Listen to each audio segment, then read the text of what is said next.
SGDP 4 akan menjelaskan terkait prosedur mediko-legal pada kasus death on arrival tersuspek COVID-19. Adapun anggota SGD kami dengan saya selaku IGD Krisna Arin Sereva dengan NIM 160. Adapun daftar isi dalam makalah ini, dan kita mulai dari latar belakang. Hingga saat ini, pandemi COVID-19 telah menyebabkan sebanyak 144.000 kematian di Indonesia dengan tingkat mortalitas mencapai 12%. Hal ini menyebabkan peningkatan kasus kematian dalam keadaan death on arrival atau DOA dan dicurigai terkait infeksi SARS-CoV-2 atau suspek COVID-19.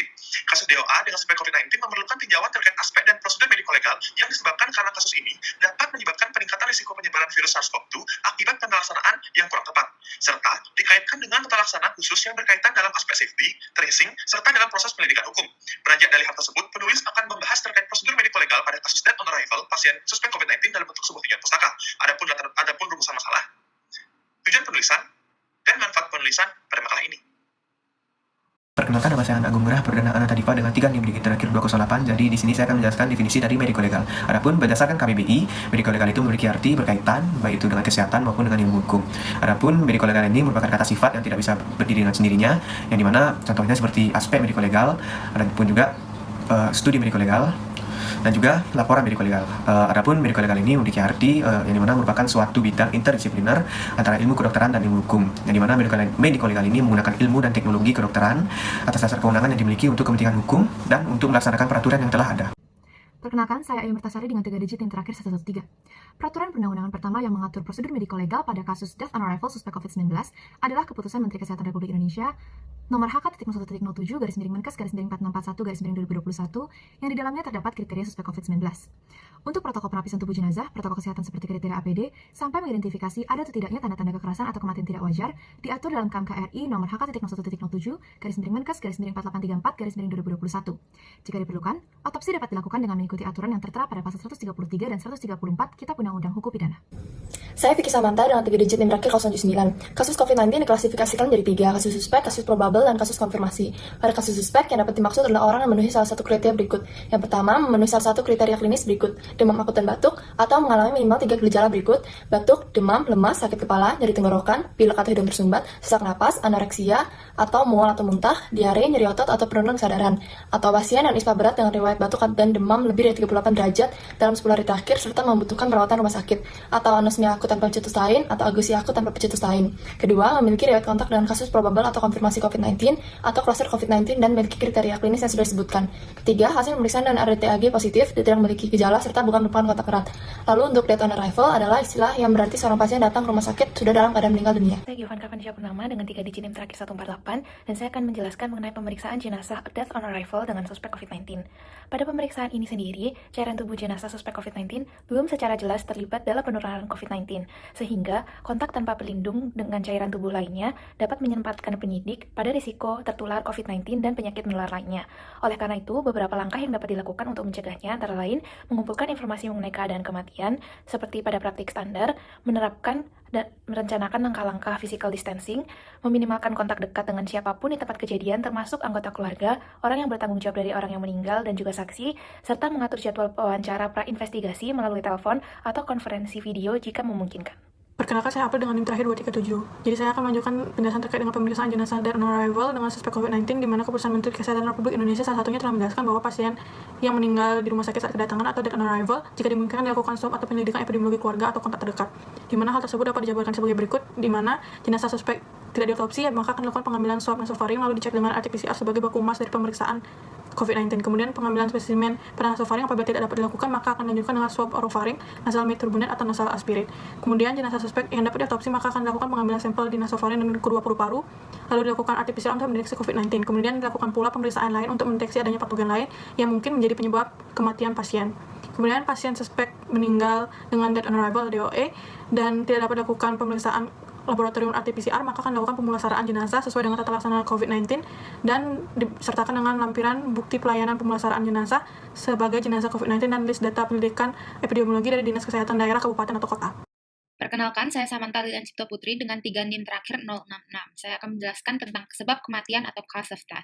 Cause of death bisa dibagi menjadi 2, alami dan tidak alami, di mana penyebab kematian alami biasanya terjadi akibat usia atau perjalanannya suatu penyakit. Sedangkan yang tidak alami biasanya terjadi akibat 3 hal: kecelakaan, pembunuhan, ataupun suicide atau bunuh diri. Nah, untuk COVID-19 sendiri merupakan penyebab kematian alami karena merupakan perjalanan suatu penyakit di mana akan ada infiltrasi pada paru yang pada akhirnya akan menyebabkan komplikasi yang berujung kepada kematian. Baik, perkenalkan nama saya Gusti Agung Dagung Ananda Surya Utama dengan 3 digit NIM terakhir 015. Selanjutnya saya akan menjelaskan pengkodaan dari suspek COVID-19 itu sendiri. Baik, untuk suspek COVID-19 itu dimasukkan ke dalam kategori U, yang artinya itu untuk penyakit baru dengan etiologi yang belum jelas atau untuk penyakit untuk penggunaan emergensi. Yang dalam hal ini karena pandemi, pengkodaan dari COVID-19 itu masuk ke dalam penggunaan emergensi. Jadi untuk kode itu sendiri digunakan kode U07.2 untuk suspek COVID. Saya Dani Prema dengan 3 digit NIM terakhir 182. Selanjutnya saya akan membahas mengenai penerbitan dari sertifikat kematian. Di mana sertifikat kematian adalah sesuatu yang dibuat dan diterbitkan untuk membuktikan peristiwa kematian seseorang. Di mana terdapat dua komponen dari sertifikat kematian. Yang pertama adalah surat keterangan kematian yang akan berisikan data atau identitas dari jenazah seperti nama dan usia. Selanjutnya akan ada keterangan khusus seperti pernyataan waktu dan tempat dari kematian. Dan yang ketiga adalah dasar yang akan dilakukan mengenai diagnosis dari penyebab kematian.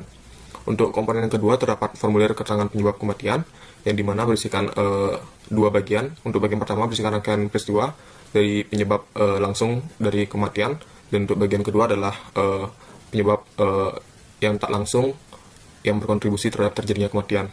Selain itu juga akan terdapat interval waktu dari onset dan terjadinya kematian. Mengenai sertifikat kematian pada COVID-19 lebih lanjut akan dijelaskan oleh teman saya. Perkenalkan, nama saya Nanda Pramesti dengan NIM 167. Di sini saya akan melanjutkan penjelasan penerbitan sertifikat kematian. Kematian COVID-19 dapat kita artikan sebagai suatu kematian yang diakibatkan oleh penyakit yang sudah kompatibel secara klinis, baik pada kasus terduga ataupun terkonfirmasi COVID-19, tanpa disertai penyebab lainnya dan sudah dinyatakan dalam periode yang sembuh sempurna. Sedangkan kematian akibat kondisi lain, misalkan trauma, dan pada saat itu terkonfirmasi COVID-19, maka pada penerbitan sertifikat kematian dapat menuliskan COVID-19 sebagai penyebab lainnya, serta dilampirkan juga hasil tes COVID-19 kepada keluarga untuk nantinya dapat melakukan prosedur penanganan jenazah sesuai dengan prosedur ataupun protokol kesehatan yang berlaku. Untuk itu, coding dari sebab kematian bagi COVID-19 menurut WHO terbagi menjadi dua. Pertama, untuk coding dengan kode U07.1 COVID-19 dapat ditulis pada virus yang sudah teridentifikasi ataupun terkonfirmasi. Sedangkan untuk kode U07.2 itu sebagai kode di mana virus belum teridentifikasi ataupun pada kasus probable atau suspek dari COVID-19.